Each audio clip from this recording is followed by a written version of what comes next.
O feminismo tem duas faces. Uma é aparente e bonita. É a face da igualdade, da não violência, da empatia, do respeito, da sororidade. Esse é o lado que está na luz, o que querem que você veja. Mas o feminismo tem duas faces, e a outra face é oculta. Não é conhecida porque não é vista porque não é exposta, e não é exposta porque não é bonita. A face oculta do feminismo você não vê nas notícias, nos programas de TV, nas propagandas ou nas estampas de camisetas. Não está nas redes sociais, nos palcos ou nos discursos dos artistas. A face oculta do feminismo não vira hashtag e muito menos viraliza. É a face escondida pela sombra da história deturpada. A face que não querem que você veja tem muita coisa mal contada. Está cada vez mais comum ouvir mulheres se dizendo feministas. Mas a grande maioria não conhece a verdadeira origem, o significado e as reais intenções desse movimento. Será mesmo que as mulheres devem tanto assim ao feminismo? Será mesmo que toda mulher deveria ser feminista? Hoje há quem apoie o movimento com unhas, dentes, posts e hashtags, levantando a bandeira do desconhecido sem ao menos saber o peso das ideias que defendem. O feminismo não é só o que querem que você pense que é. Nunca foi só sobre igualdade, sobre não violência, sobre respeito, sobre empatia ou tolerância. O feminismo nunca foi só sobre os direitos da mulher. E para mostrar o que está além do que se vê sobre um dos assuntos mais polêmicos da atualidade, a Brasil Paralelo foi investigar as raízes do movimento e todas as suas transformações através dos anos.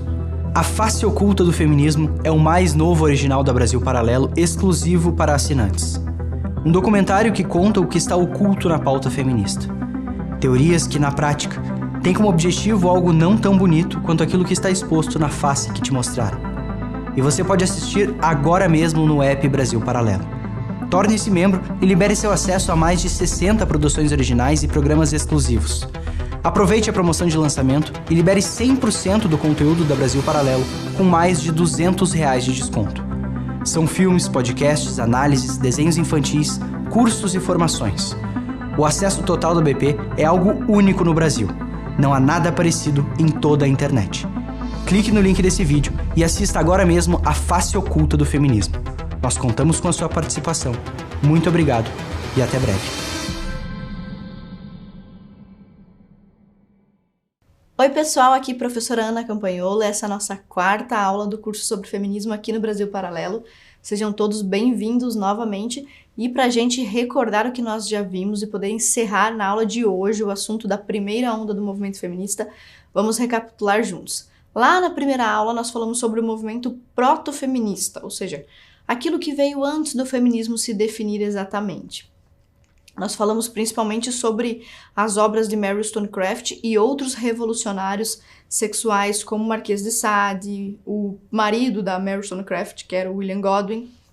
Enfim, nessa aula nós discutimos um pouco como que a origem, o nascimento do movimento feminista tem tudo a ver com revolução sexual, que basicamente movimento feminista e revolução sexual são a mesma coisa, porque desde os seus primeiros passos lá na época da Revolução Francesa, até hoje o movimento está intrinsecamente ligado às questões da moralidade, do combate à religião, um comportamento anticlerical, anticasamento, antimonogamia, tudo isso a gente viu na primeira aula, que falava sobre o proto-feminismo. E nós começamos a nossa análise em 1792. Encerramos então a primeira aula e na nossa segunda e terceira aula falamos sobre a inserção da mulher nos espaços públicos, no mundo do trabalho e agora na quarta aula no mundo da política. Então são 3 aulas que nós dedicamos a falar sobre a primeira onda do movimento feminista. A primeira onda do movimento feminista começa em 1848, que é o mesmo ano em que Marx publica o Manifesto Comunista e que acontece a primeira conferência de mulheres em Seneca Falls, Estados Unidos, onde acontece um encontro de mulheres para discutir sobre seus direitos, enfim. São 2 locais diferentes no mapa, mas é um ano importante porque marca bem o início desta primeira onda do movimento feminista que costuma-se dizer, o senso comum é, de que esta primeira onda buscava o reconhecimento de direitos civis e jurídicos. E nós vamos falar hoje, na nossa terceira aula sobre a primeira onda, que é a nossa aula número 4 aqui do curso, sobre o sufrágio, a luta das mulheres pelo direito ao voto, ou seja, a inserção da mulher no mundo político. Já falamos sobre a inserção da mulher no mundo do trabalho. E lembra que nós dividimos isso em 2 aulas. Na aula número 2, nós falamos principalmente sobre as razões que levaram a mulher a entrar para o mundo do trabalho e como era o mundo do trabalho da época da Revolução Industrial, até um pouquinho antes, né? Nós temos algumas comparações desde a Antiguidade até a Revolução Industrial, depois Primeira Guerra, enfim.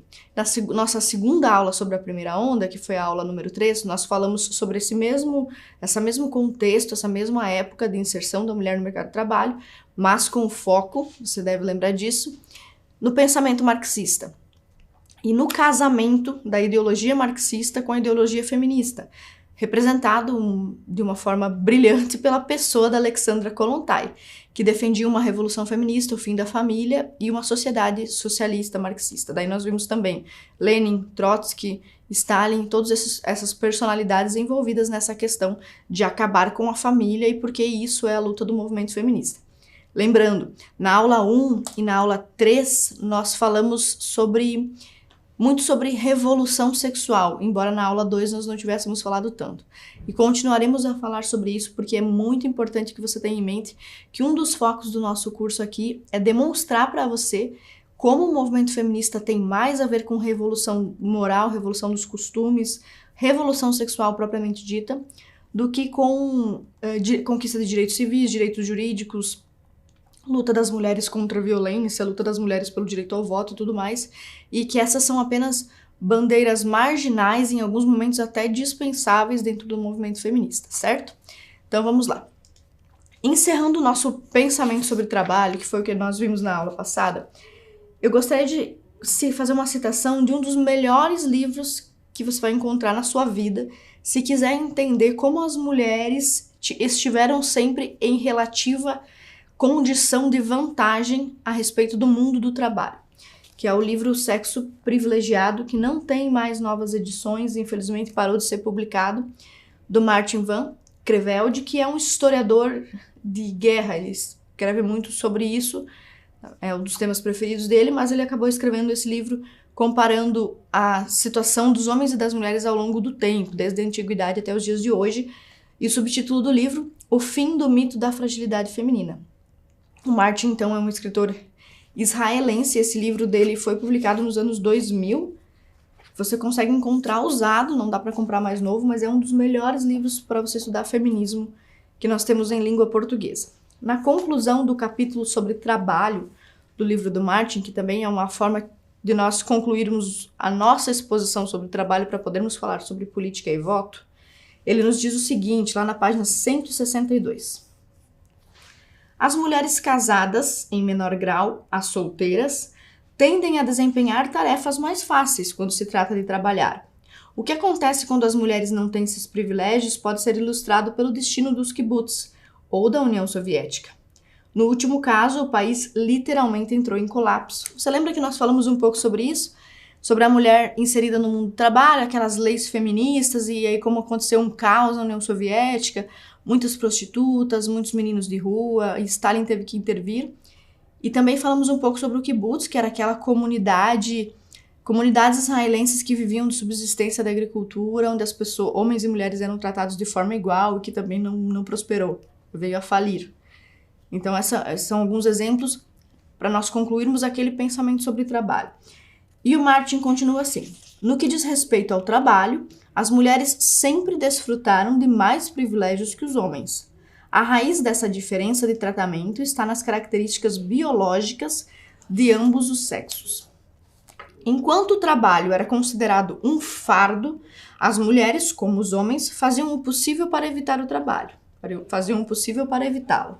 Mas, ao contrário dos homens, elas contavam com a ajuda dos parentes do sexo masculino. E os homens costumavam não ter opção, até hoje costumam não ter, né? Os pensadores socialistas e as feministas declararam que o trabalho é um direito e um privilégio, mas a situação permanece fundamentalmente a mesma. Compreensivelmente, a maioria das mulheres compelidas a trabalhar por circunstâncias econômicas, ou seja, aquela mulher que tem que trabalhar porque é obrigada, porque precisa, porque é pobre, continua a encarar o trabalho como um fardo. Como as estatísticas mostram, as mulheres costumam aproveitar a primeira oportunidade para fugir do trabalho. Então, por exemplo, se você puder trocar as mulheres que podem trocar um trabalho de 40 horas semanais por 20 horas semanais, fazem isso. As mulheres que podem deixar de trabalhar porque seus maridos ficaram ricos ou a empresa do marido prosperou demais, ou que podem trocar um trabalho difícil por um mais fácil, sempre fazem isso, e ainda quando podem, em situações de maior privilégio, de mais vantagem, simplesmente param de trabalhar e passam a ser sustentadas pelos maridos. É uma condição que persiste até hoje, ela começou desde a antiguidade, persiste até hoje, e é uma possibilidade que existe muito mais para as mulheres do que para os homens. Então, os homens têm uma chance mais remota de parar de trabalhar. E parece que eles já nascem sabendo isso, que terão que trabalhar até a aposentadoria, terão que pensar também na aposentadoria, e mesmo na aposentadoria terão que pensar na esposa, nos filhos, nos netos, e tudo isso do ponto de vista econômico e do trabalho.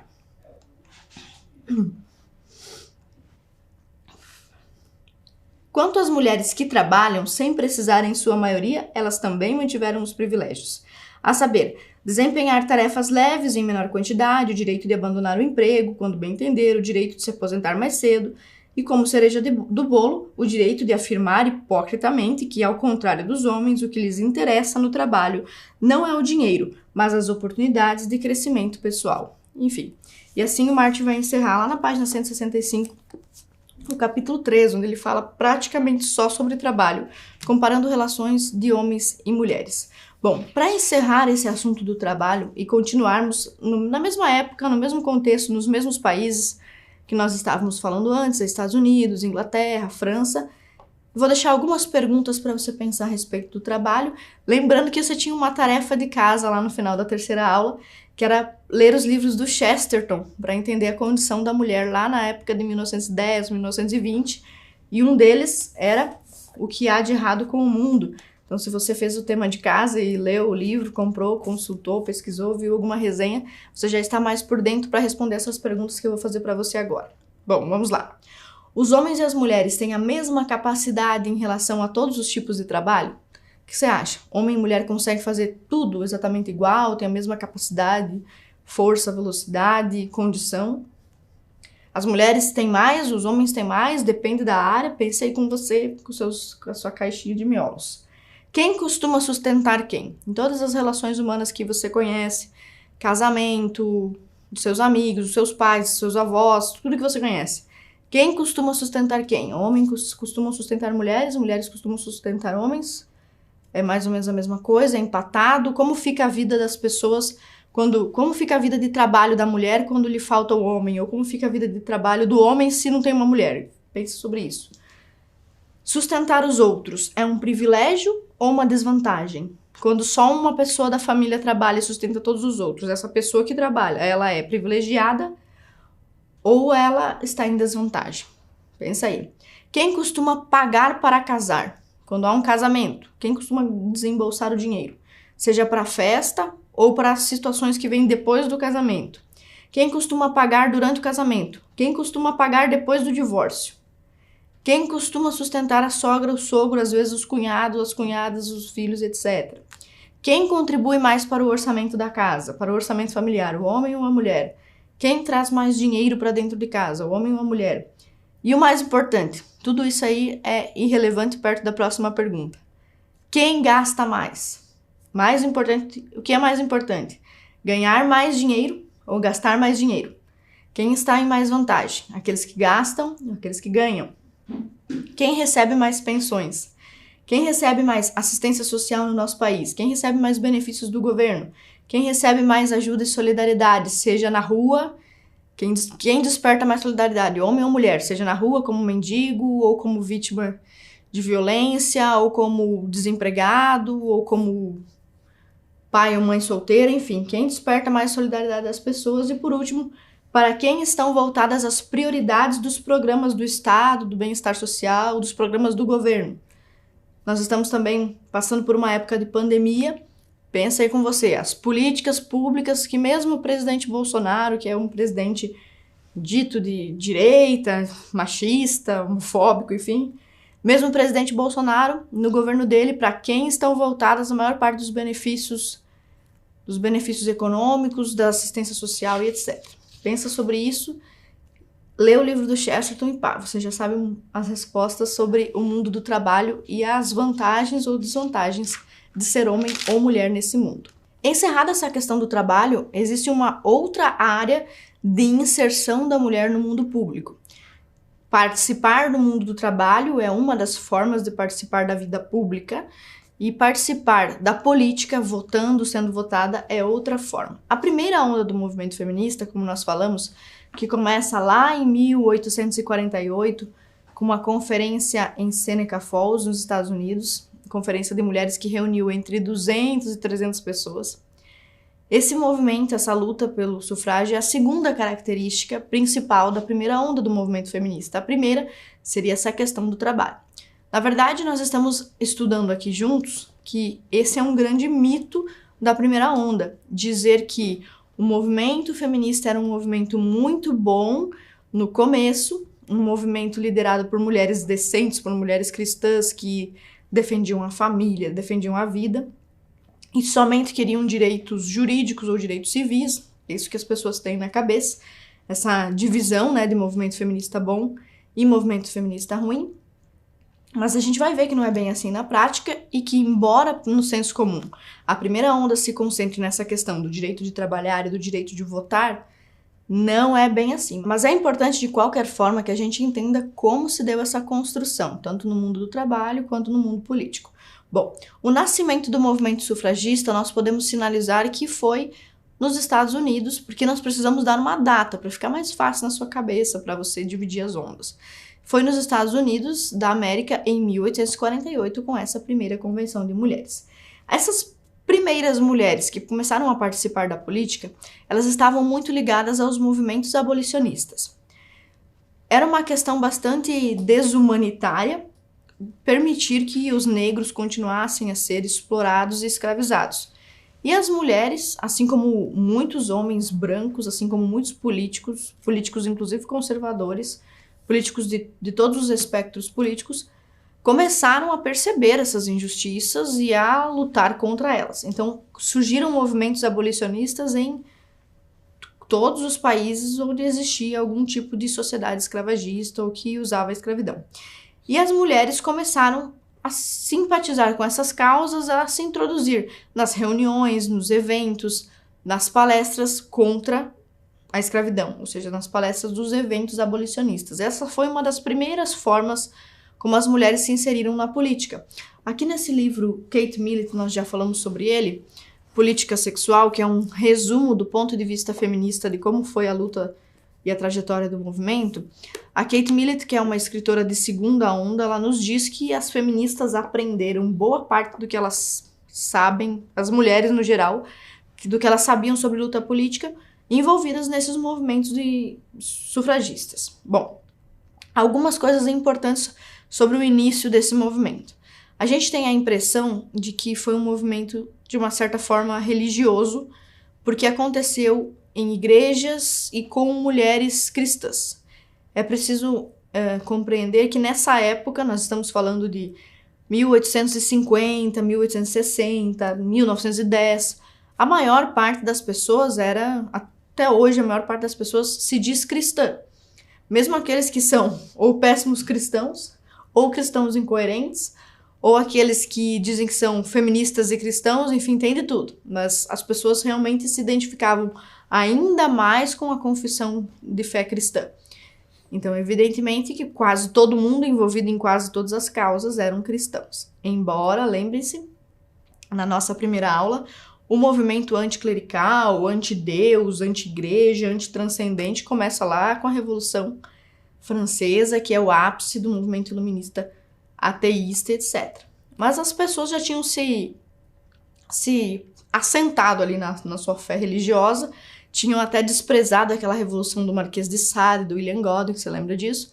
Então, sim, muitas mulheres envolvidas na luta pelo voto eram mulheres cristãs, porque muitas pessoas eram cristãs. Então, é por isso exatamente. Mas veja, embora nós tenhamos mencionado que muitas mulheres tinham um apreço grande pela causa abolicionista, não se pode dizer que a recíproca era verdadeira, ou seja, muitas muitos movimentos abolicionistas não deram espaço para as mulheres.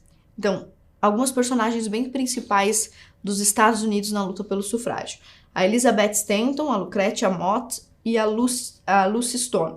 Essas 3 personagens já eram consideradas delegadas ali das causas das mulheres. A Elizabeth e a Lucrécia, elas foram paradas em um evento abolicionista. Elas visitaram em 1840, se não me falha a memória, foi na Inglaterra.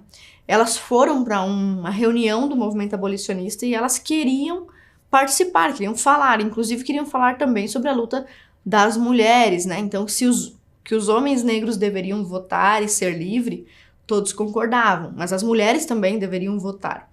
E aí, nisso, nem todos concordavam. E, na verdade, essas 2 delegadas, tanto a Elizabeth quanto a Lucrécia, elas foram barradas em 1840, nesse movimento abolicionista. Não deixaram com que elas falassem. E isso acabou despertando algumas mulheres que lideravam o movimento das mulheres, que, deve-se dizer, era muito, muito, muito, muito pequeno. Hoje nós vemos aquelas fotos em preto e branco de uma ou outra marcha ou passeata que aconteceu em um país ou outro, e as feministas tentam construir pra gente a impressão de que havia uma mobilização social enorme, de que as mulheres estavam preocupadíssimas com a questão do voto. Nós vamos ver que isso aí também não é verdade, mas enfim.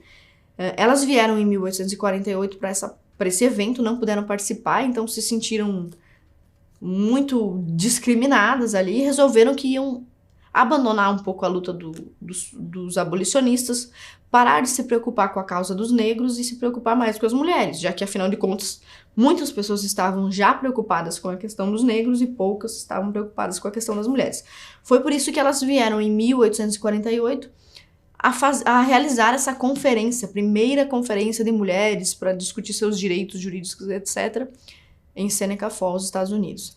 E o mais impressionante, você veja, elas não foram recebidas nos movimentos abolicionistas, nos partidos políticos não as receberam. Quem recebeu essas mulheres, cedeu a elas um lugar, espaço, para que elas pudessem falar sobre suas pautas, foi uma igreja metodista. Na verdade, uma igreja wesleyana lá dos Estados Unidos, ou seja, uma igreja protestante. Então, de uma certa forma, um pouco da culpa do movimento feminista ter crescido tanto lá nos Estados Unidos é dos protestantes. Eles participaram ajudando com que os eventos dessas mulheres acontecessem. Mulheres que, a princípio, vendiam uma imagem de serem cristãs. Evidentemente, quando a Elizabeth Stanton e a Lucretia Mott procuraram o reverendo da igreja para propor um evento de mulheres, elas logicamente utilizaram argumentos cristãos para convencer de que aquele evento era um evento decente, um evento justo e tal. E isso realmente sensibilizou o reverendo da igreja, que permitiu aquele encontro que tinha 300 pessoas. Veja, o argumento primário, o primeiro argumento que foi usado por essas mulheres, era o argumento de que Deus nos fez todos iguais. Então, se somos todos iguais, brancos e negros, homens e mulheres, então devemos ter todos os mesmos direitos. E se baseavam também na Declaração dos Direitos do Homem, na Constituição que havia se desenvolvido para formar os Estados Unidos, enfim. Essas motivações, sim, parecem ser cristãs, por isso que a gente ouve em muitos lugares. Inclusive, nesse livro aqui, que são de 2 ativistas conservadoras, O Outro Lado do Feminismo, Suzanne Venker e Phyllis Schlafly, as 2 que são super conservadoras, chegam a dizer também no livro delas, assim como a gente ouve em muitos lugares, você já deve ter ouvido isso na igreja, enfim, de conservadores de todo mundo que dizem isso. Olha, o movimento feminista no começo não era ruim, ele era cristão, ele tinha a ver com direitos justos e legítimos e depois ele se descarrilhou. Nós veremos que não foi bem assim, mas antes disso eu quero que você preste um pouco de atenção nesses fenômenos dos primeiros passos do movimento feminista nos Estados Unidos. Ninguém queria receber essas mulheres. Quem foi mais compreensivo, mais condescendente com essas lutas, foram os religiosos. Isso aconteceu em situações diversas. E eu gostaria de ler um trechinho do meu livro que está lá na página 85, onde a gente fala sobre isso. Que diz o seguinte: as mulheres puderam contar com o apoio das comunidades religiosas, conscientes de que, apresentando sua causa como digna diante de Deus, a exibiriam digna também diante dos homens. aquelas mulheres realmente pareciam membros comuns de uma igreja tradicional. Pareciam buscar algo justo diante de Deus. Elas mesmas evocaram essa autoridade, ou seja, evocaram a autoridade divina de serem filhas de Deus, etc. E se hoje os movimentos feministas se ouriçam em achincalhar o cristianismo, certamente não o faziam quando viam nele o único terreno possível para suas queixas. Ou seja, nós estamos falando de 1850. Em 1850, nessa época, as únicas pessoas interessadas em ajudar as mulheres, as principais pessoas interessadas em ajudar as mulheres nessas causas que pareciam justas eram os religiosos. Os abolicionistas não se interessavam e os revolucionários se interessavam apenas em revolução sexual. Aqui na página 85, eu cito inclusive o argumento religioso que essas mulheres da Conferência de Seneca Falls em 1848 usaram. Está documentado o seguinte: consideramos estas verdades como evidentes, que todos os homens e mulheres são criados iguais, que são dotados por seu Criador de certos direitos inalienáveis, que entre esses estão a vida, a liberdade e a busca pela felicidade. Então, essa foi um dos documentos redigidos nessa Convenção de Mulheres em 1848. E você está vendo um certo apoio religioso a essa causa. Existem outras razões para a gente interpretar que também esse primeiro movimento de mulheres da primeira onda tinha uma ligação cristã muito forte. Outros países, além dos Estados Unidos, contavam com organizações ligadas a igrejas, as igrejas protestantes mais radicais, por exemplo, Quakers, calvinistas, também tinham algumas movimentações de mulheres, e na Inglaterra especificamente, surgiu em 1846, ou seja, 2 anos antes da Conferência de Mulheres em Seneca Falls, um movimento da temperança. A gente costuma chamar de movimento pela temperança. Esse movimento que surgiu em 46, ele era basicamente um movimento masculino. Veja, em quase tudo que nós discutimos sobre o movimento feminista até aqui, em todas as aulas, a gente viu que os homens eram pioneiros em todas as pautas, né? Então, os homens fizeram primeiro uma revolução pela república e conseguiram voto, depois as mulheres. Os homens fizeram primeiro um movimento pela temperança, depois as mulheres passaram a utilizá-lo. Enfim, sempre os homens como pioneiros. Na causa do fim do casamento, do fim da monogamia, do fim da igreja, também eram os homens os pioneiros. Lembro disso, William Godwin, etc. A mesma coisa acontece com esse movimento pela temperança. A temperança quer dizer que você é moderado, certo? Que você tempera as coisas, usa as coisas na quantidade correta. Esse movimento cristão inglês, ele pretendia que os homens passassem a ser mais temperantes, que buscassem essa virtude da temperança, que é uma virtude cristã. E que buscassem essa virtude de que forma? O foco principal desse grupo era contra o alcoolismo, contra o excesso de bebidas. Eles tinham uma atividade, digamos, política, religiosa bem forte contra o consumo de bebidas alcoólicas. Isso lá em 1846, puritanos, protestantes e tal. E esse movimento recebe as mulheres, depois ele vai se repaginando. Então, em 1873, acontece a Cruzada das Mulheres. Foi uma ação pública, uma das primeiras grandes manifestações públicas de mulheres que pretendia convencer ou demonstrar que moralmente os homens não deveriam viver bêbados por aí.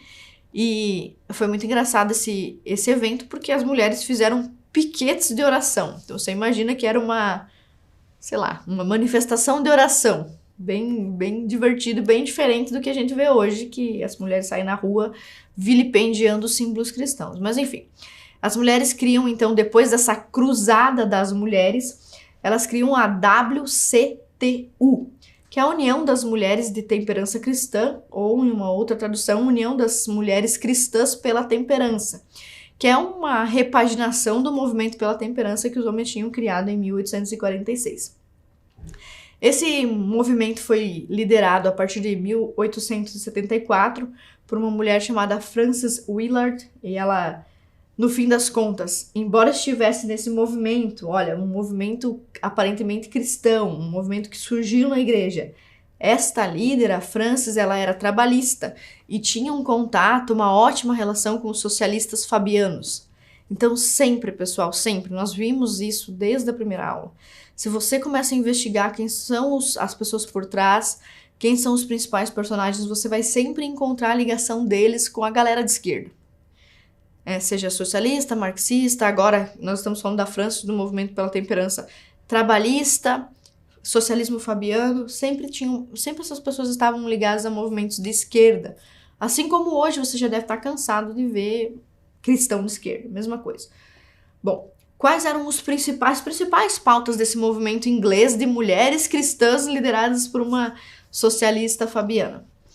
Se dizia que o consumo de bebida alcoólica era prejudicial para várias coisas. Além de ser imoral e ferir as regras religiosas, os homens se tornavam mais luxuriosos, ou seja, traíam mais, se tornavam mais adúlteros, chegavam mais tarde em casa e também dissipavam o dinheiro da família, gastavam muito dos recursos do salário das famílias, que estavam se adaptando numa recente mudança da Revolução Industrial, então agora as famílias eram assalariadas, o salário era contado, era importante guardar o dinheiro, fazer uma reserva, ser moderado nos gastos, etc. Então você veja, eram interesses que uma mulher comum de hoje, uma mãe tradicional ainda tem. Quando sempre que o marido sai para beber, as mulheres não gostam porque eles gastam dinheiro, porque eles ficam soltos por aí farreando. Então são sentimentos, assim, intuições quase que femininas que ali foram elaboradas num programa. Olha, nós vamos combater o uso de bebidas alcoólicas e etc. E isso reuniu mulheres. Então as mulheres se uniram numa causa política que elas chamaram de Mulheres Cristãs pela Temperança. Esse movimento acabou se tornando, com o passar do tempo, também um movimento pacifista, que era contra a entrada dos países ou das nações em guerras, né? Então, quando existia uma ameaça de guerra, o movimento pela temperança era contra. Começou a lutar também pelo sufrágio das mulheres, ou seja, pelo direito das mulheres de votar, e tudo isso com um discurso de home protection, ou seja, defesa do lar. O mais importante é o lar, é a família. Então, veja, os argumentos dessa primeira onda realmente eram um pouquinho diferentes dos argumentos da Alexandra Kollontai. Você lembra que nós vimos lá na aula 3 que a Alexandra Kollontai queria que a mulher fosse trabalhar para acabar com a família. Ou seja, a única pessoa que estava sendo sincera e estava falando o que pensa mesmo. Outros movimentos estavam dizendo, que reuniam mulheres na política, não estavam querendo destruir a família exatamente, mas nós vamos ver com o passar do tempo que todas essas mulheres, a Frances, a Elizabeth, a Lucy, todas essas sufragistas, elas no fim das contas se desviaram desses propósitos e foram descambando lá para um negócio antifamília mesmo. Enfim, as mulheres então começaram a simbolizar uma ameaça para as indústrias de bebidas alcoólicas. Então começam a surgir, ao mesmo tempo em que surgem movimentos pelo sufrágio, pelo direito das mulheres de votar, surgem movimentos contra o direito das mulheres de votar. Não porque as mulheres não mereciam votar, ou porque as mulheres eram indignas e tal, mas uma das patrocinadoras do movimento contra o voto, por exemplo, eram as indústrias de bebida alcoólica. Porque eles começaram a avaliar que provavelmente, se esse movimento de mulheres cristãs pela temperança crescesse muito e as mulheres pudessem votar, no fim das contas, o consumo de bebidas alcoólicas iria cair, os homens iam consumir menos bebida alcoólica. Então, por um interesse capitalista, não convinha. Bom, mas isso tudo, todos esses esforços foram em vão. Em 1911, os Estados Unidos aprovou a Lei Seca. Então, há ali uma década, quase duas, onde o consumo de bebida alcoólica decresce muito. Lembrando, 1911, certo? É o mesmo ano em que surge, então, começam a surgir esses grupos para combater o sufrágio feminino. Em 1918, começa a iminência, a ameaça de guerra. Em 1919 já está correndo a Primeira Guerra Mundial. Nesse período, veja bem, um período onde você precisa de patriotismo, de economia, de temperança, de coragem, vem muito a calhar a proibição das bebidas alcoólicas. Porque o cenário em que o mundo se encontrava era um cenário que pedia responsabilidade e não farra, festa, então tudo bem.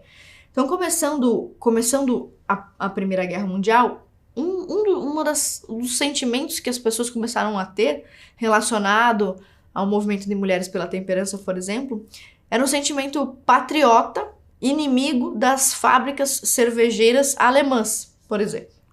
Então veja, como as coisas, elementos que as feministas não costumam citar contribuem para essas causas políticas.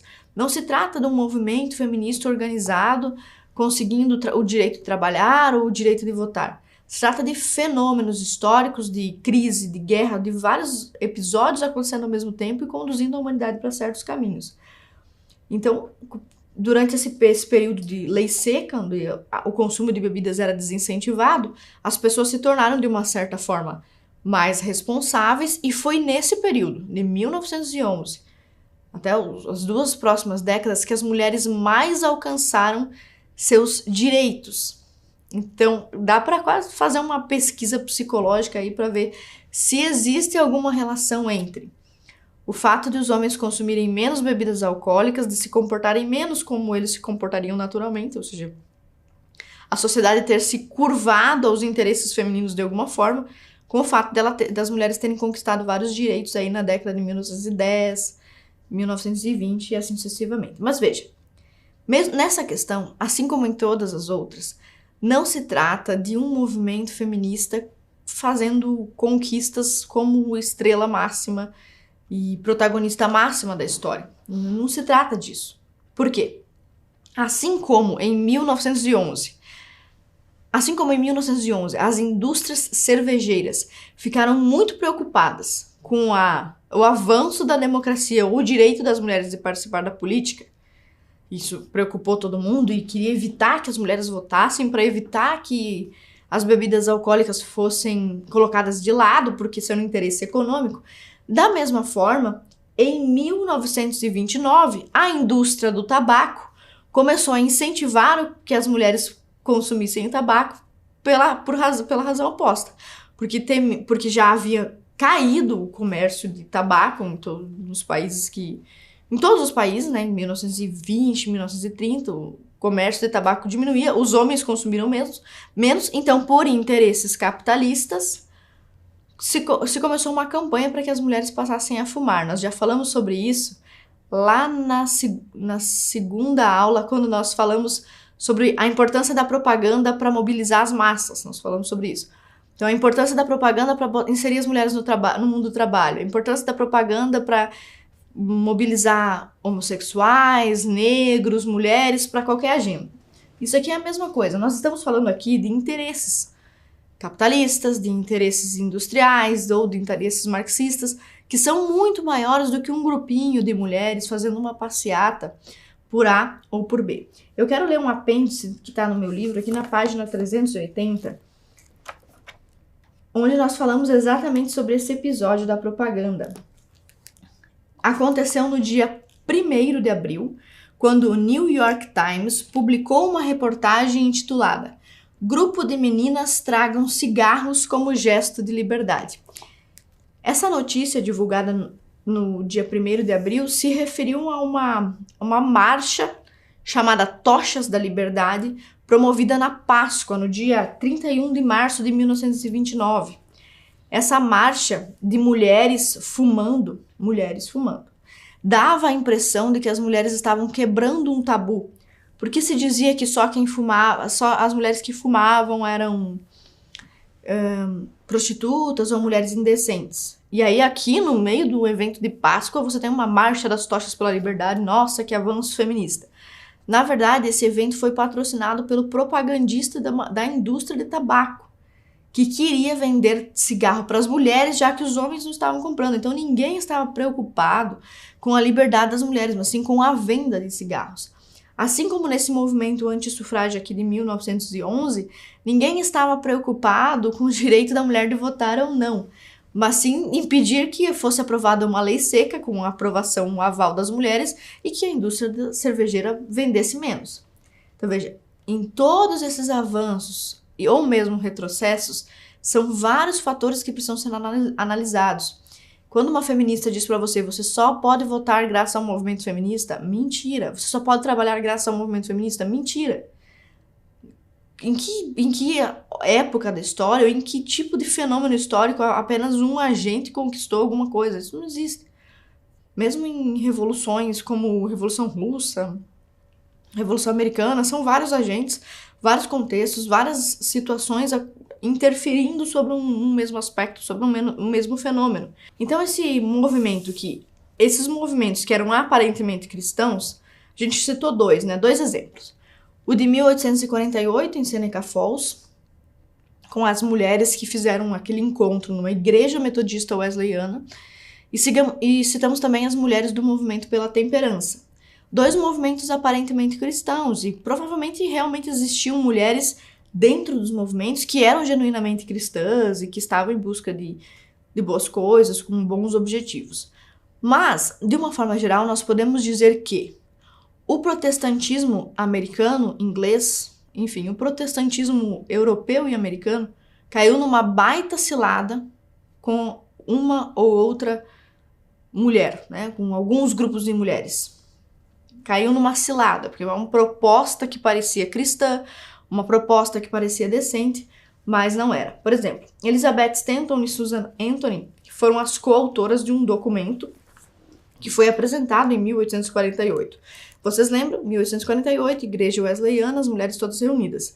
Olha como o que dizia este documento que foi apresentado pela Elizabeth Stanton e pela Susan Anthony lá em 1848, dentro de uma igreja, ou seja, o reverendo estava lá, a comunidade cristã estava lá, e esse documento foi redigido e lido, e que dizia o seguinte: o homem permite à mulher, na igreja, assim como na sociedade, uma posição subordinada, afirmando a autoridade apostólica para sua exclusão do ministério, numa aplicação pervertida das Escrituras.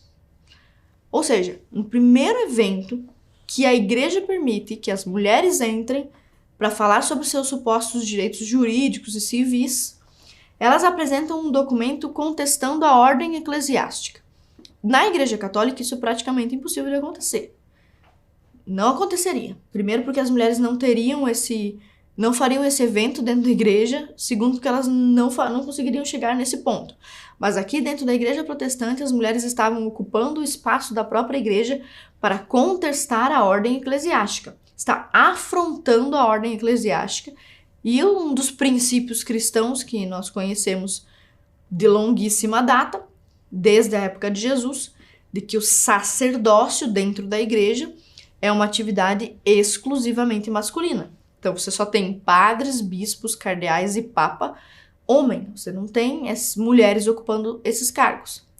E olha como essas duas feministas aqui, né, que se diziam cristãs, a Elizabeth Stanton e a Susan Anthony, estão dentro da própria igreja, já começando a afrontar a igreja no primeiro evento religioso que recebeu mulheres para falar sobre seus direitos.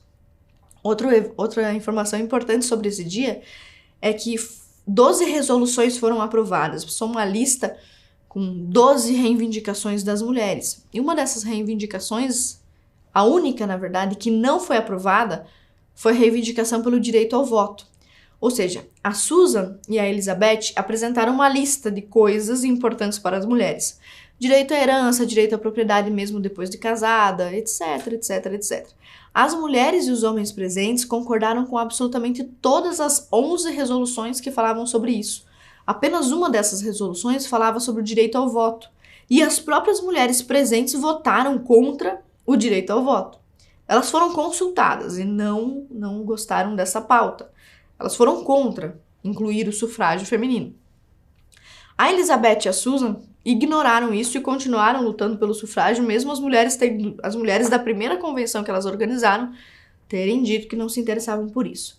Além disso, elas ainda incutiram em toda a sua pauta, desde o início, agendas anticlericais, que atacavam a ordem da igreja e os costumes da igreja, ou mesmo das pessoas que estavam ali, que eram membros daquela igreja. Então, é verdade que talvez pudesse existir ali no meio daquelas pessoas, aquelas 300 pessoas da primeira convenção de mulheres, muitos cristãos genuínos, mulheres verdadeiramente interessadas nisso. É muito provável.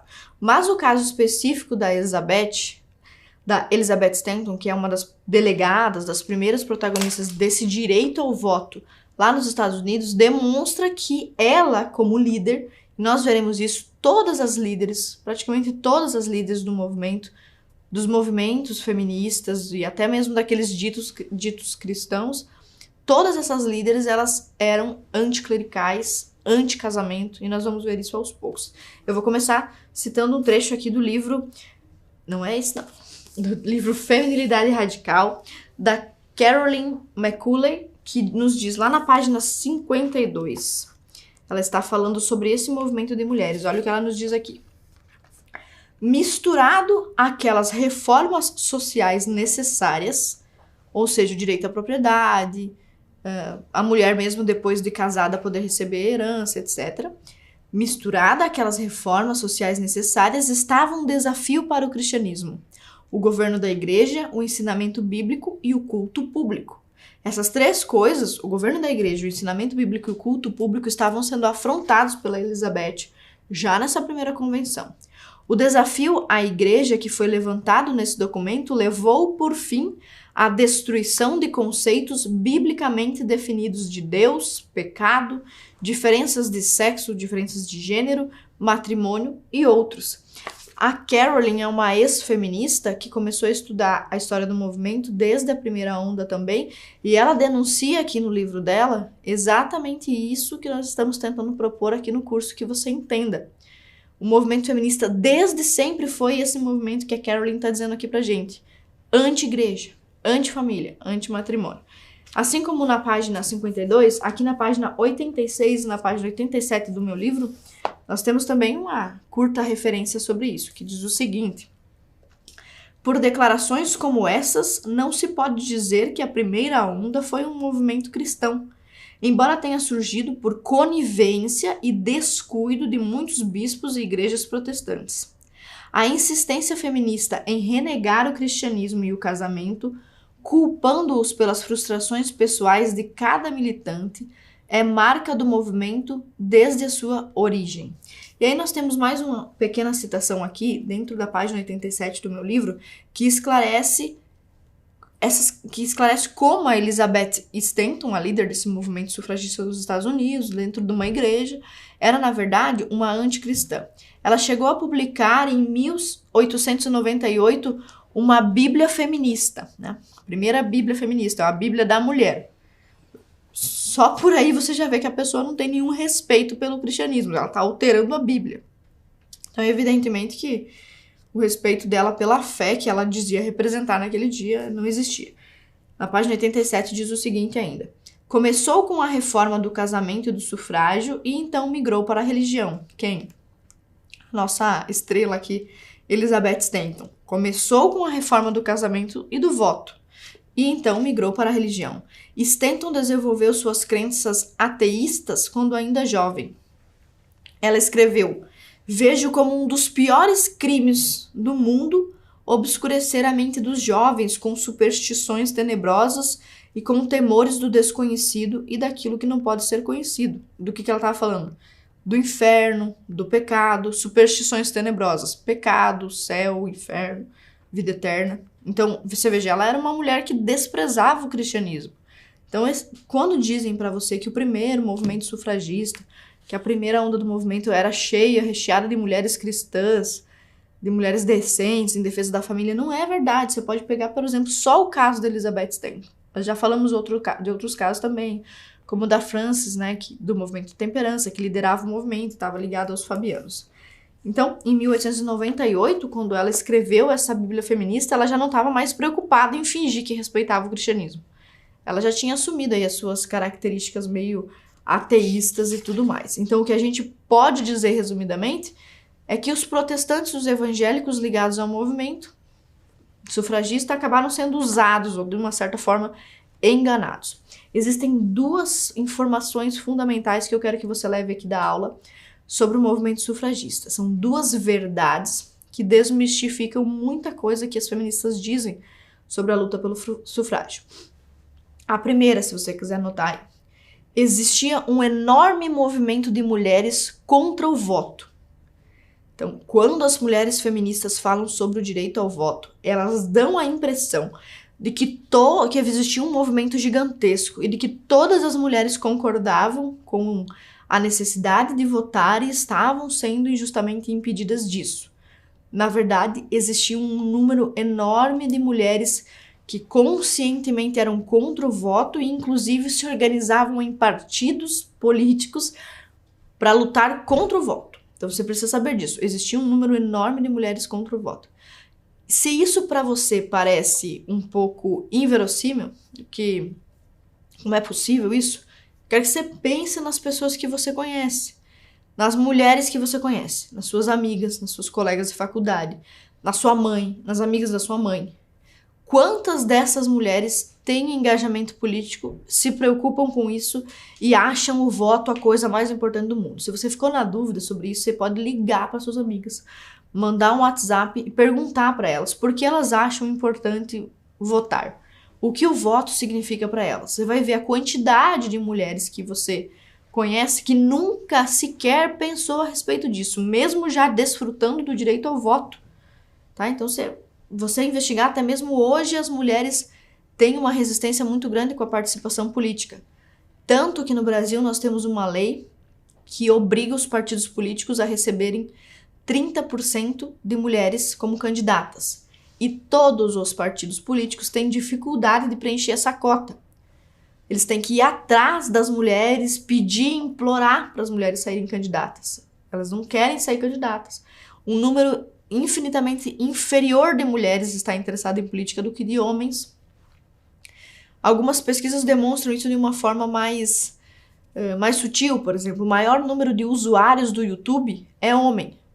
No YouTube você tem vídeos sobre muitas coisas, evidentemente, claro, sim, mas uma plataforma que disponibiliza conteúdos de política, noticiários, etc., história, com muito mais amplitude do que o Instagram, por exemplo, que publica coisas ligadas à aparência, à beleza. No Instagram, o maior público, a maior parte dos usuários é mulher. Então, são pequenos detalhes, sutilezas de pesquisas de todos os lados que demonstram que as mulheres, embora não queiram abrir mão do direito ao voto, já que elas já têm esse direito, muitas sequer pensaram a esse respeito.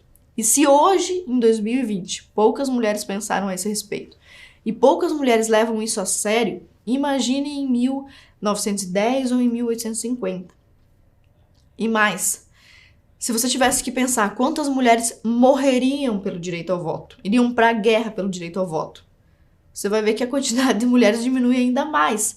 Mas é assim, indo para a guerra, lutando, disputando, que se conquista o voto. Então essa é a primeira informação que eu quero que você guarde aí. E a segunda é, a luta, a conquista, ou a obtenção do direito ao voto, o sufrágio feminino, foi mais uma concessão do que uma conquista. Foi um episódio onde um grupo de pessoas concedeu a outro grupo de pessoas um direito, uma possibilidade, foi mais do que uma conquista, uma concessão. Essas duas informações nós vamos explorar aos poucos agora. A primeira é de que existia um número enorme de mulheres contra o sufrágio. Isso é verdade porque grande parte das mulheres não estava interessada nisso. Nós temos até uma citação da própria Susan Anthony, que é uma das sufragistas mais importantes, que organizavam aí os eventos de mulheres em busca da luta do voto. A Susan Anthony escreveu o seguinte: na indiferença, na inércia e na apatia das mulheres encontra-se o maior obstáculo para a sua emancipação. Vou ler de novo. Na indiferença, na inércia e na apatia das mulheres encontra-se o maior obstáculo para a sua emancipação. Ou seja, ela não está dizendo que o maior obstáculo para a emancipação das mulheres são os homens, o machismo, o patriarcado, a superestrutura machista, a igreja, ou seja o que for. Ela está dizendo a indiferença, a inércia, o desinteresse das mulheres é um dos maiores impedimentos para o progresso do alcance do sufrágio feminino. A própria Susan Anthony. Além disso, a gente tinha as mulheres que não se interessavam, elas simplesmente não estavam nem aí. E nós tínhamos um outro grupo de mulheres que se interessava sim pelo assunto, mas se interessava em lutar contra o sufrágio, contra o direito ao voto. Inclusive, a Grace Goodwin escreveu um livro chamado Antissufrágio, 10 Boas Razões, onde é um resgate histórico de quem eram as principais líderes antissufrágio. Porque sim, existia um grupo de mulheres anti-voto. E ela, pela primeira vez, apresenta ao mundo uma obra que não fica fazendo deboche dessas mulheres anti-sufrágio, mas que fala seriamente sobre o trabalho delas. Lá na página 91 do meu livro, eu cito um pouquinho sobre isso e digo o seguinte, eu vou ler para você.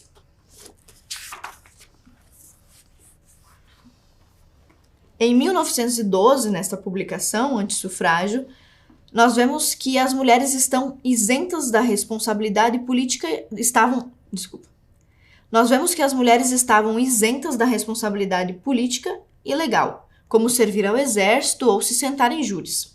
Muitas responsabilidades pesadas, como prover para a família, pagar dívidas e ir para a cadeia por crimes menores, são poupadas do sexo feminino. Se uma esposa se envolve em negócios ilegais, a lei responsabiliza o marido e não ela. Ou seja, essas são algumas das razões que a Grace cita no livro dela, pelas quais as mulheres da época, né, mulheres lá de 1850 a 1910, se negavam a aderir ao movimento do sufrágio.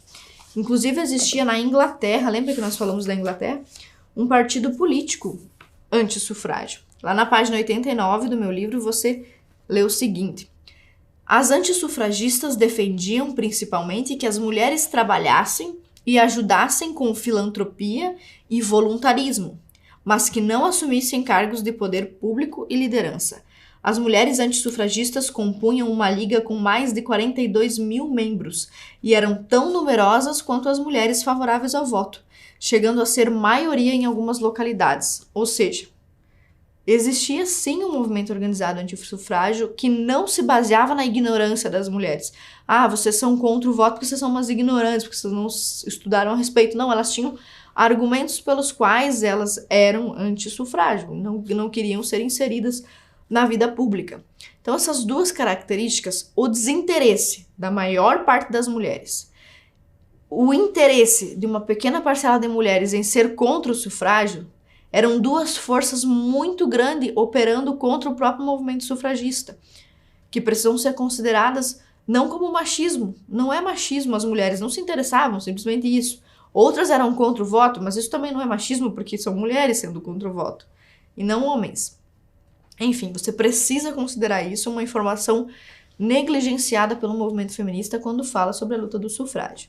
E se a gente for falar sobre o segundo ponto, lembra que nós anotamos 2 tópicos importantes, o segundo tópico é que não houve luta, não houve conquista do direito ao voto. O que houve foi uma concessão. Isso se baseia no seguinte, veja, vários grupos de pessoas, vários nichos da população não tinham direito ao voto. Desde que a democracia surgiu lá com Platão, com Aristóteles, desde a Roma antiga, alguns grupos tinham direito ao voto, não eram todos os homens. Em alguns casos, você tinha que nascer naquela cidade ou ser filho de alguém que nasceu naquela cidade. Você tinha que ter uma renda específica, você tinha que ser de uma cor específica e assim sucessivamente. Então, os homens não nasceram com direito ao voto, eles tiveram que conquistar também o seu direito ao voto. Tiveram que lutar contra a monarquia absolutista, tiveram que fazer Revolução Americana, tiveram que fazer revoluções, na França também, embora tenha sido uma revolução horrível. Mas os homens tiveram que fazer revoluções e na maior parte dos casos, em quase todos os países, do Brasil é uma exceção, é bem peculiar a história do Brasil, mas em quase todos os países do mundo, os homens pegaram arma, faca, facão, garfo, fuzil, machado do voo, o que tinha, e foram para a luta para conseguir o direito ao voto. Ou seja, esse direito de votar para os homens valia a vida deles. Eles levavam tão a sério que estavam dispostos a morrer por isso. Porque estavam dispostos também a morrer por suas mulheres, por sua família e a morrer pela pátria. E em muitos casos, inclusive, por exemplo, na Primeira Guerra Mundial, muitos homens que foram para a guerra, eles foram para a guerra lutar para defender a Inglaterra, não tinham direito de votar na Inglaterra. Então você veja quantas injustiças se cometiam contra os homens. Homens que davam a sua vida pela pátria, morriam nos campos de batalha, que se sobrevivessem ou se resistissem à guerra, quando voltavam não tinham direito de votar. Então, os homens não tinham esse acesso universal ao voto. E para consegui-lo, eles tiveram que lutar. E também é racional, esperado e lógico, e muito óbvio, que na maior parte dos países o direito ao voto estava associado ao dever de servir a pátria. Então, para você ser um cidadão pleno, você tem que ter os direitos e os deveres de um cidadão. Nesse caso do voto especificamente, o que é um voto? O que significa um voto? Quando você faz um voto, quando você se casa, por exemplo, você diz que está devotando a sua vida inteira, a partir daquele momento até a morte, para aquela outra pessoa com quem você está se comprometendo. Quando você vota, você está se comprometendo com a pátria e a pátria, em contrapartida, está se comprometendo com você. Então, você vota em um presidente, você está dizendo que iria morrer por ele, porque ele pode decretar estado de guerra contra um país vizinho. Então, existe uma responsabilidade muito grande ligada ao voto, que é um direito atrelado a um dever. Em todos os países, os homens que tinham direito de votar tinham o dever de servir o exército. E em boa parte dos países, os homens que serviam o exército, que tinham esse dever, tampouco tinham esse direito. Então, olha só o que diz o portal da Suprema Corte dos Estados Unidos. Abre aspas. O serviço militar obrigatório é compatível com um governo livre e com as garantias constitucionais. Ou seja, um Estado livre, um país livre como os Estados Unidos, pode, normalmente, tranquilamente, é normal, exigir o serviço obrigatório. Continua. Na verdade, não se pode duvidar de que a própria concepção de um governo justo e seu dever para com o cidadão inclui o dever do cidadão de prestar serviço militar em caso de necessidade e o direito do governo de obrigá-lo. Ou seja, se você confia no seu país, na sua pátria, se você quer viver num país justo, então é esperado, é óbvio, é justo que o país exija de você que você sirva ao exército e, em contrapartida, você vai receber a segurança de que, se houver uma guerra, todas as pessoas do país vão lutar naquela guerra junto com você, certo? Então, existe uma contrapartida do voto. O voto não é um presente, o voto não é um fetiche. O Chesterton, em seu livro O que há de errado com o mundo, inclusive usa uma expressão. Tem uma citação dele que diz: eu não sou nem tão contra o voto assim, eu só estou questionando se as mulheres que estão lutando pelo voto sabem o que significa um voto. O que é um voto? Você que é menina, mulher, que é assinante aqui do Brasil Paralelo, que está assistindo essa aula, você já pensou, quantas vezes na sua vida você já se esforçou, se esmerou, parou para pensar o que significa um voto? O que é um voto para você? Qual a importância do voto? Então, a maior parte das pessoas não pensava sobre isso. Uma das razões pelas quais a luta sufragista feminina tinha tão pouca adesão, como dizia Elizabeth Stanton, e quando tinha, também tinha inimigos, né? Pessoas que lutavam contra. Ainda mais porque parece ainda mais injusto que você, num país como a Inglaterra, por exemplo, que tem pessoas sendo enviadas para a guerra, homens sendo enviados para a guerra, que não têm o direito de votar. Parecia muito, muito, muito injusto, então, que as mulheres que nem para a guerra iam pudessem acessar o direito ao voto. Era preciso, as pessoas sentiam isso, as pessoas entendiam isso, que o direito de votar estivesse atrelado a um dever, o dever de lutar. Então, os homens lutam antes de conquistar o direito ao voto, né? A maior parte dos homens que conseguiu o direito ao voto lutou antes. O que estava se exigindo das mulheres não era nem isso, era que elas, pelo menos, passassem a ter que lutar depois. Bom, se vocês vão ganhar agora o direito de voto, então depois, se houver uma guerra, vocês vão ter que servir. E é óbvio, é muito óbvio, que a maior parte das mulheres não queria servir o exército. E para elas, para a maior parte das mulheres, não era uma troca justa, não era bom. Eu não quero, não vale a pena para mim ser obrigada a servir o exército só para ir lá de 4 em 4 anos votar num presidente. Não quero, para mim não serve. Essa era a resposta de muitas mulheres. Inclusive, quando foi tramitado nos Estados Unidos uma proposta, uma emenda dos direitos iguais, a Phyllis Schlafly, que infelizmente já faleceu, que é uma das autoras desse livro, ela foi uma das grandes ativistas do movimento lá nos Estados Unidos contra a emenda dos direitos iguais, porque elas não queriam o direito igual de servir o exército, ou seja, o dever de servir o exército.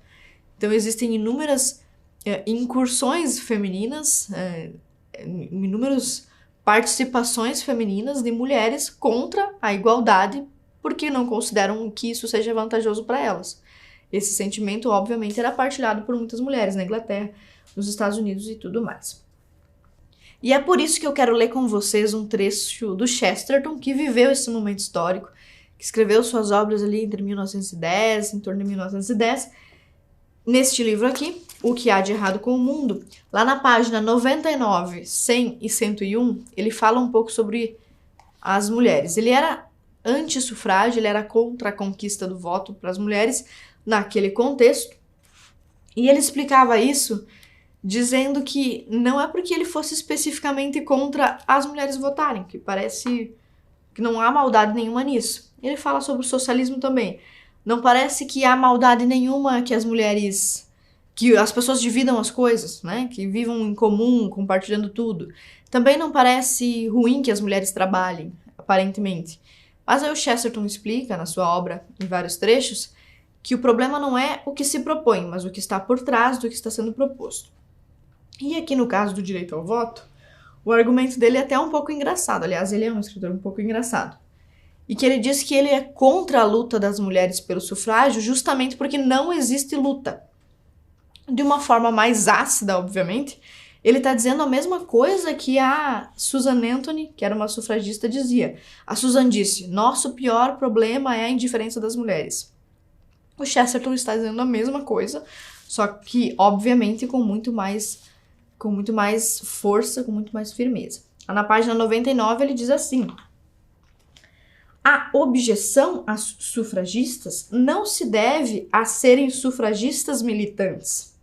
Ao contrário, deve-se a não serem militantes o suficiente. Uma revolução é algo militar.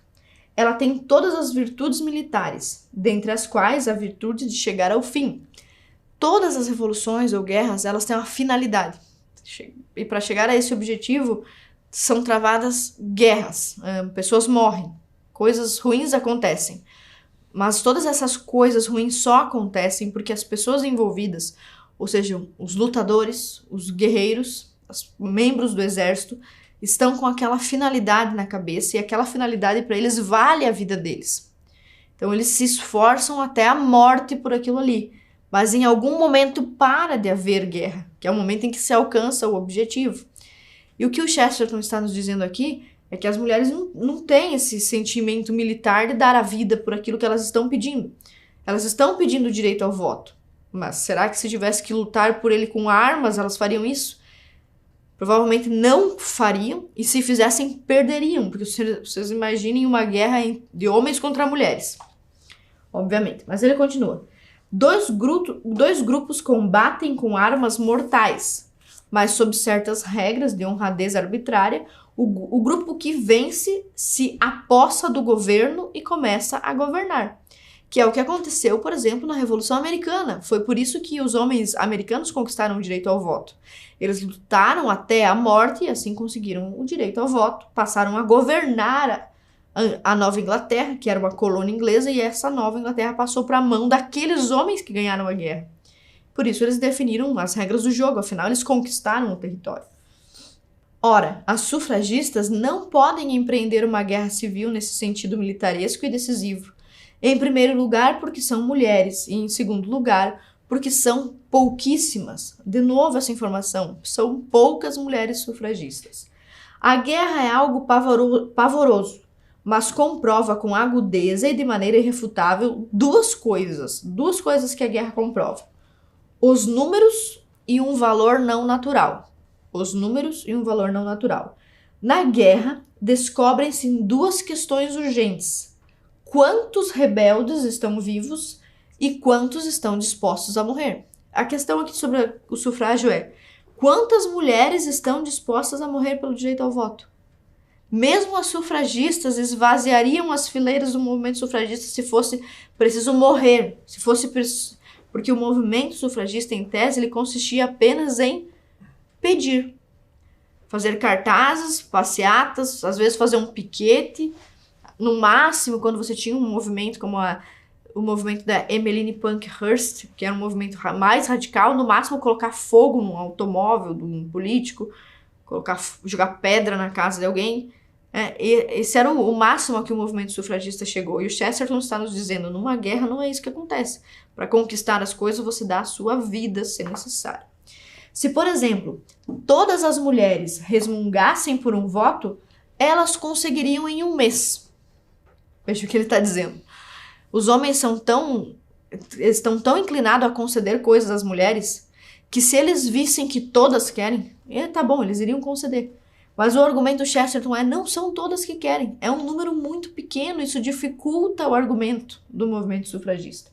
Mas, novamente, há que lembrar que seria necessário fazer com que todas as mulheres resmungassem.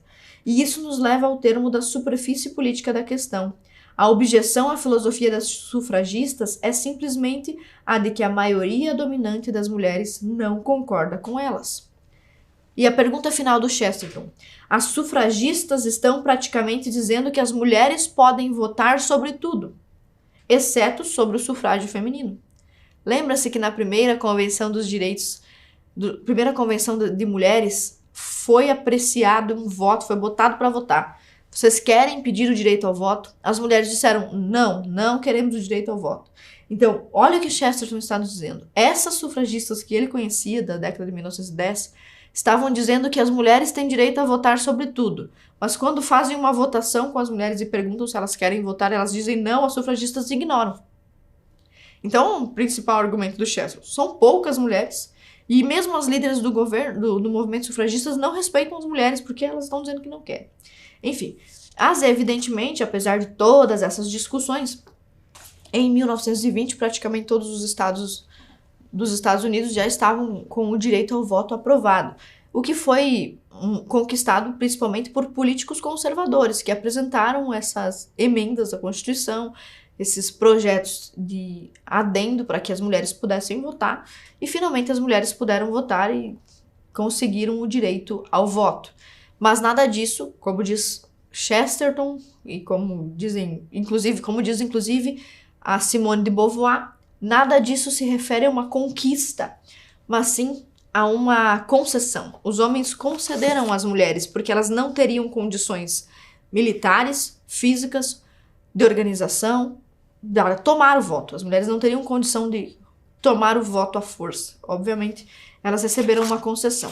E sempre que eu digo isso, as feministas ficam muito irritadas e dizem que eu estou deturpando as frases da Simone de Beauvoir. Mas nesse livro aqui, O Segundo Sexo, Fatos e Mitos, que é um livro de uma feminista de segunda onda, lá na página 15 e 16, bem no comecinho do livro, a gente lê bem do jeitinho que tá aqui, sem mudar nada.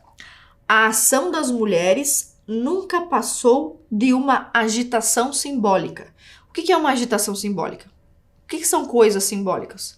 Uma passeata. Uma passeata é algo simbólico. É uma manifestação, uma carreata, uma exposição de cartazes, ou colocar os seios para fora para ficar reivindicando seja lá o que for, invadir o Vaticano, invadir uma igreja e encher de tinta vermelha, todas essas coisas aí são ações simbólicas, manifestações simbólicas. A Simone de Beauvoir está dizendo, a ação das mulheres não passou disso, não passou de uma agitação simbólica.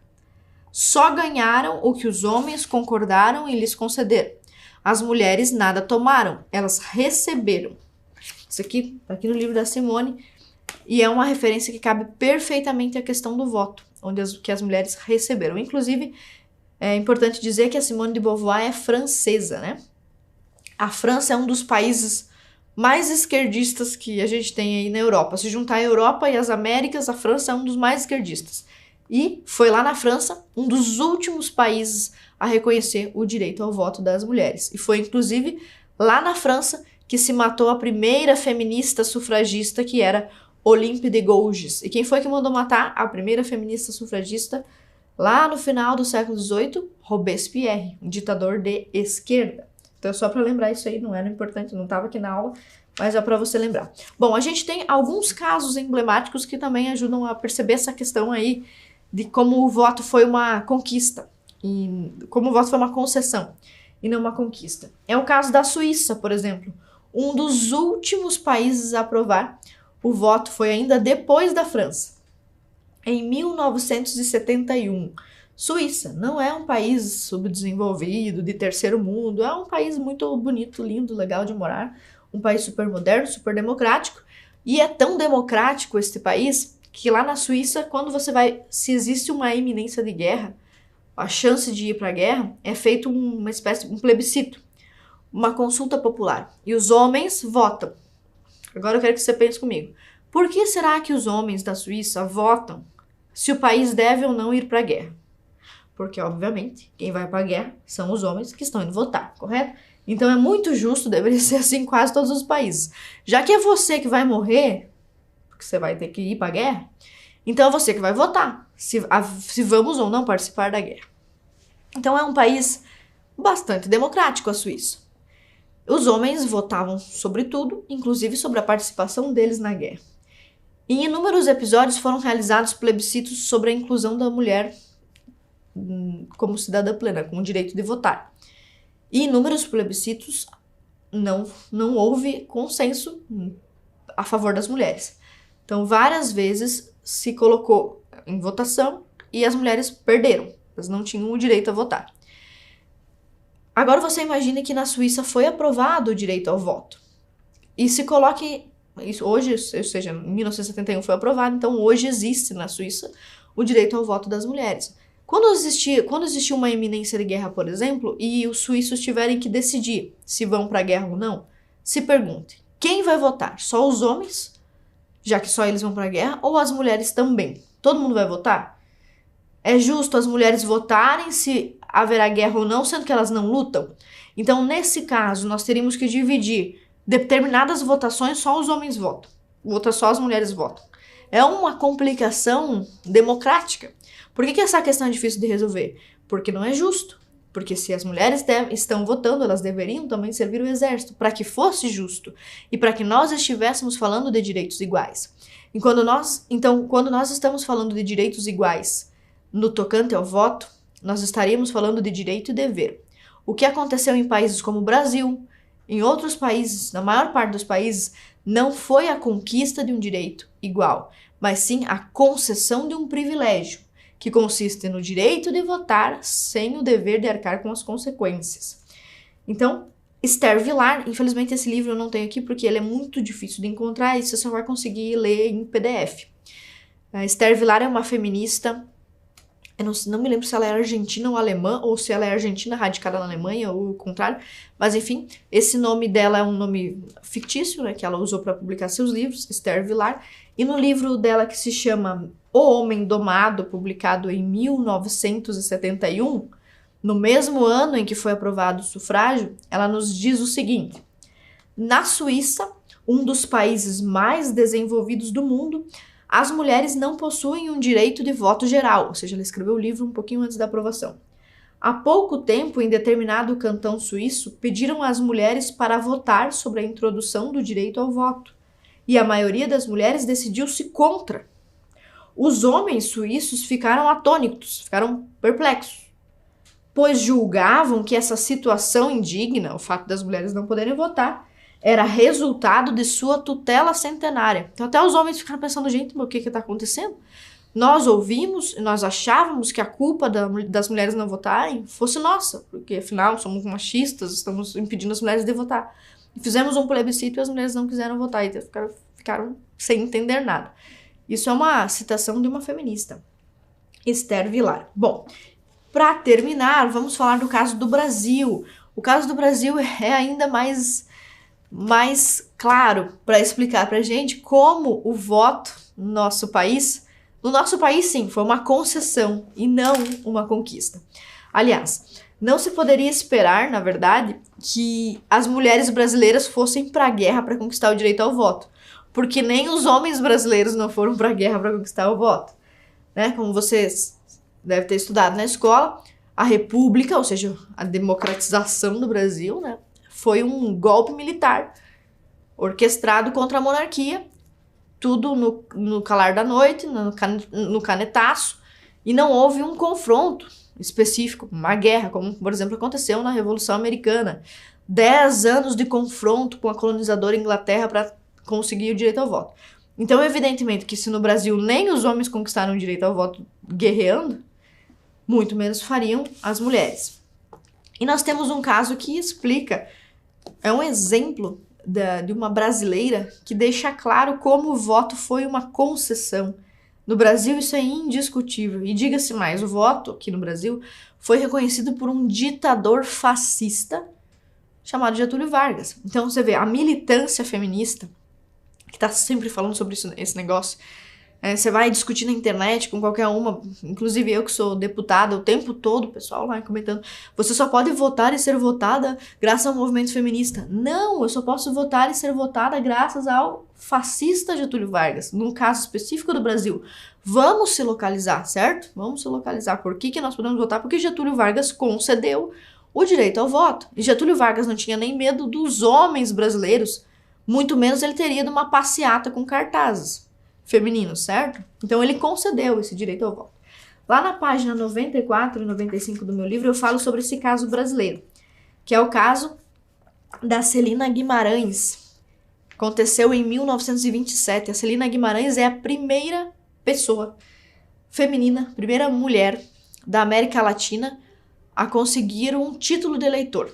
Daí você pensa, meu Deus, ela deveria ser uma super ativista feminista, a Simone Beauvoir do Brasil. Bom, ela nos conta, a Celina Guimarães nos conta que o marido dela era muito simpático à causa dos direitos das mulheres.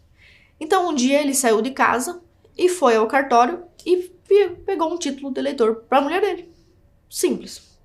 E chegou em casa com o título de eleitor. E assim ela conquistou o direito ao voto. Certo. Depois que isso aconteceu, as feministas começaram a procurar a Celina Guimarães, que era uma mulher comum. Queriam colocar ela em revista, queriam fazer entrevista, colocar a Celina falar na rádio, enfim, queriam explorar a imagem da Celina, como se ela fosse uma grande militante da luta sufragista, coisa que ela não era. Então, só para você ter uma ideia, aqui no Brasil, quem liderava o movimento do sufrágio era Berta Lutz, que nasceu em 1894 e morreu em 1976. A Berta Lutz, grande líder do movimento feminista, só conheceu a Celina Guimarães depois que a Celina já tinha o título de eleitor. Como a Celina conseguiu um título de eleitor? O marido dela foi lá e imprimiu, pediu um título de eleitor no cartório, uma coisa muito simples. E como ela foi muitas vezes procurada para dar entrevistas, ela acabou dando algumas entrevistas. E olha só o que a Celina Guimarães disse. Tá lá na página 94. Eu não fiz nada, tudo foi obra do meu marido, que empolgou-se na campanha de participação da mulher na política brasileira e, para ser coerente, começou com a mulher dele, levando meu nome ao roldão. Sou grata a tudo isso que devo exclusivamente ao meu saudoso marido. Fim. Ela nem sabia quem era Berta Lutz, do movimento feminista, sufragista. Ela não procurou por ninguém, ela não fez passeata nenhuma, simplesmente o direito ao voto, e esse título foi de 1927, lembrando que o direito, então, a partir da década de 30, o direito ao voto às mulheres foi reconhecido pelo nosso ditador Getúlio Vargas, certo?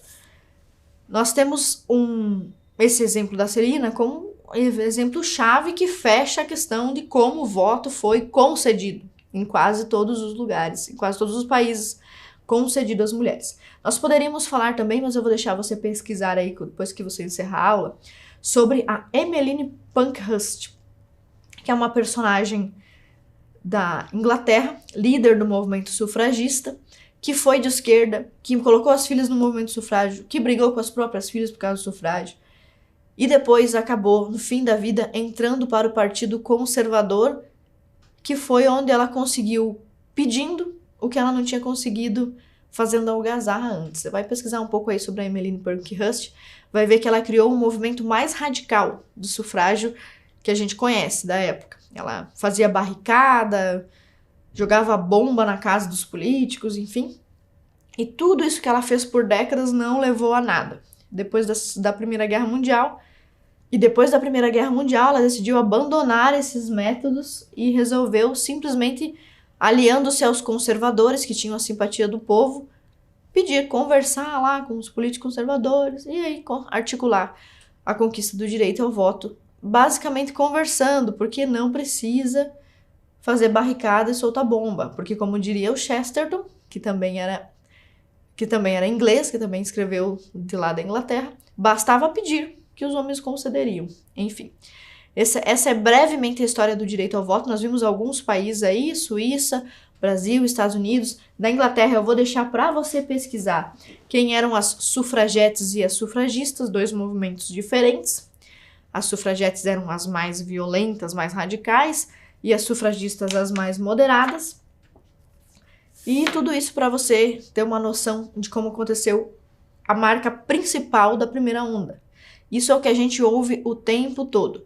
A primeira onda do movimento feminista basicamente consiste na luta pelos direitos civis e pelo direito ao voto. Mas isso não é verdade. E é assim que nós vamos encerrar a aula hoje, demonstrando como, na verdade, a questão do voto e a questão do trabalho foram questões conquistadas ou concedidas, desenvolvidas por uma série de outras forças, seja capitalistas, força de guerra, partido político, além do movimento feminista, e que não existe essa distinção entre feminismo bom, de primeira onda, e feminismo ruim, de segunda onda. Se você começar a ler alguns livros antifeministas traduzidos, como até esse aqui, O Outro Lado do Feminismo, da Suzanne Wenkler e da Phyllis Schlafly, você vai ver que as autoras chegam várias vezes a dizer isso. Não, o movimento feminista foi muito importante, mas agora não é mais. Você provavelmente até já ouviu, eu mesma já ouvi um padre, que eu sou muito fã dos cursos dele e tal, falando em algum momento, o movimento feminista foi muito importante, era importante para conquistar A e B, mas hoje não é mais. Isso não significa que a pessoa está sendo desonesta, mentirosa ou esquerdista, mas que ela simplesmente não percebeu com detalhes, não estudou com detalhes a história da primeira onda. Lá na primeira onda do movimento feminista, você já tinha todas as grandes líderes com um pensamento revolucionário, ligadas aos movimentos socialismo fabiano, marxismo, leninistas, trotskistas, como Alexandra Kollontai. Desde sempre, essas mulheres que lideravam outras mulheres estavam ligadas aos movimentos de esquerda. E não existe, portanto, essa distinção de feminismo bom e de feminismo ruim. O feminismo, para nós que somos conservadores, cristãos, de direita, o feminismo sempre foi ruim, não teve uma pausa.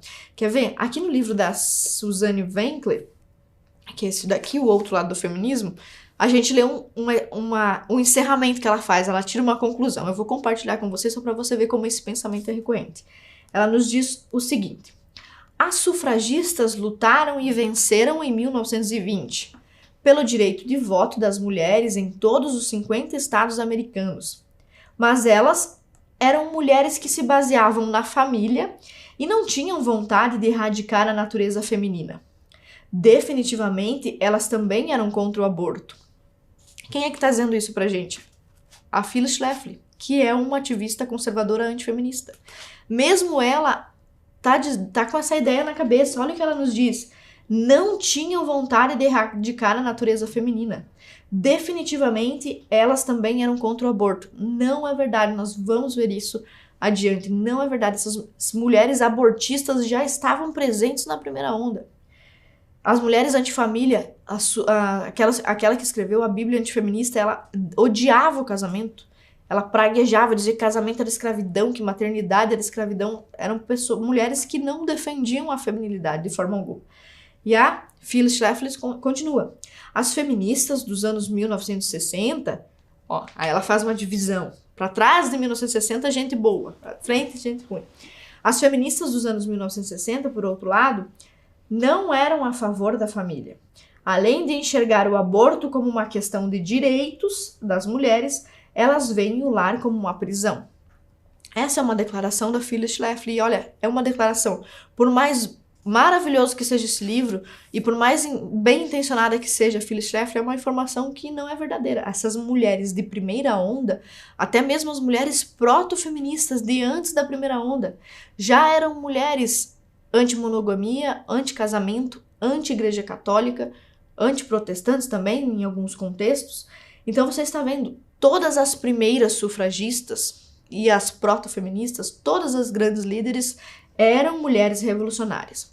Na página 138 do meu livro, eu faço mais uma citação para reforçar esse pensamento. Diz o seguinte: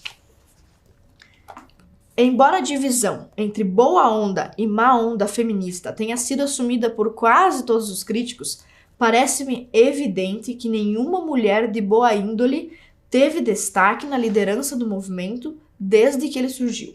Do protofeminismo, Olímpia era facilmente confundida com uma dançarina noturna, e Mary Wollstonecraft, vocês lembram dela, queria ter um relacionamento poliamoroso com Henry Fuseli. Elizabeth Stanton, famosa na primeira onda, tinha uma visão obscura do casamento e abandonou cedo a formação e a fé cristã que teve. Mais do que isso, inúmeras pesquisas apontam que uma mudança acentuada no comportamento sexual já vinha ocorrendo desde o início do século XX, décadas antes do advento da segunda onda. A segunda onda é 1960. Ou seja, o feminismo já nasceu com as más pretensões que só foram explicitadas tardiamente. A maior das eugenistas e abortistas, que é Margaret Sanger, por exemplo, já estava em plena atuação 40 anos antes da rebelde década de 1960. O protofeminismo de Wollstonecraft já dava os primeiros passos em direção à ideologia de gênero e tinha em sua musa um exemplo do desregramento sexual ainda no século XVIII. Ou seja, todas essas grandes líderes que nós vimos eram anticonservadoras, antifamília, antifeminismo. E nós citamos a última aqui, que é a Margaret Sanger, que é uma feminista de primeira onda. Então, só para você ter uma ideia, a Margaret Sanger, que é uma das mulheres mais importantes da primeira onda, a atuação dela era de 1910, 1920, 1930, viveu 3, 4 décadas antes da Simone de Beauvoir publicar O Segundo Sexo, antes de começar a segunda onda, é uma das maiores eugenistas e abortistas que existe no movimento feminista. É na primeira onda já. Então não existe essa divisão entre um bom feminismo e um mau feminismo. O que existe é a atuação de mulheres isoladas, que evidentemente podiam ser sim boas mulheres, mulheres cristãs, como por exemplo o caso da Celina Guimarães, que conquistou o direito ao voto sem estar ligada a movimento nenhum. E esse é um outro preconceito, uma outra falácia que nós temos que tirar da nossa cabeça de uma vez por todas, de que o movimento feminista é um movimento que representa todas as mulheres e que as mulheres só podem ser representadas se forem pelo movimento feminista. Então nós vamos ver agora, na nossa próxima aula, na aula 5, um pouquinho sobre quem foi a Margaret Sanger, para entrarmos na segunda onda. A segunda onda, sim, nós veremos na próxima aula, de 1960 em diante, era uma onda completamente focada nas questões sexuais. A nossa primeira aula, você lembra disso? Nós falamos sobre 1790 em diante, sobre o protofeminismo, falava só sobre revolução sexual. E a nossa última aula, a aula número 5, nós também vamos falar muito sobre a revolução sexual, porque afinal, essa é a única pauta relevante e verdadeiramente imutável do movimento feminista, desde que ele nasceu, desde que ele era uma sementinha, até hoje, na terceira ou quarta onda, onde nós já estamos enfrentando os problemas da ideologia de gênero. Então espero vocês na quinta aula para a gente falar sobre a segunda onda do movimento feminista. Estamos nas últimas horas para você garantir mais de R$200 de desconto no melhor plano da Brasil Paralelo. Filmes, podcasts, análises, desenhos infantis, cursos e formações. O acesso total da BP é algo único no Brasil. Não há nada parecido em toda a internet. Para garantir, basta se tornar um membro da BP até segunda-feira, dia 2 de maio. O streaming da Brasil Paralelo conta com filmes selecionados a dedo, conteúdo infantil seguro para todas as idades, análises completas e produções originais. Tudo isso organizado em uma experiência para que você aperte o play sem medo. Sem medo de ficar horas procurando algo para assistir e não encontrar nada. Sem medo de perder tempo com filme ruim. Sem medo de não entender a história.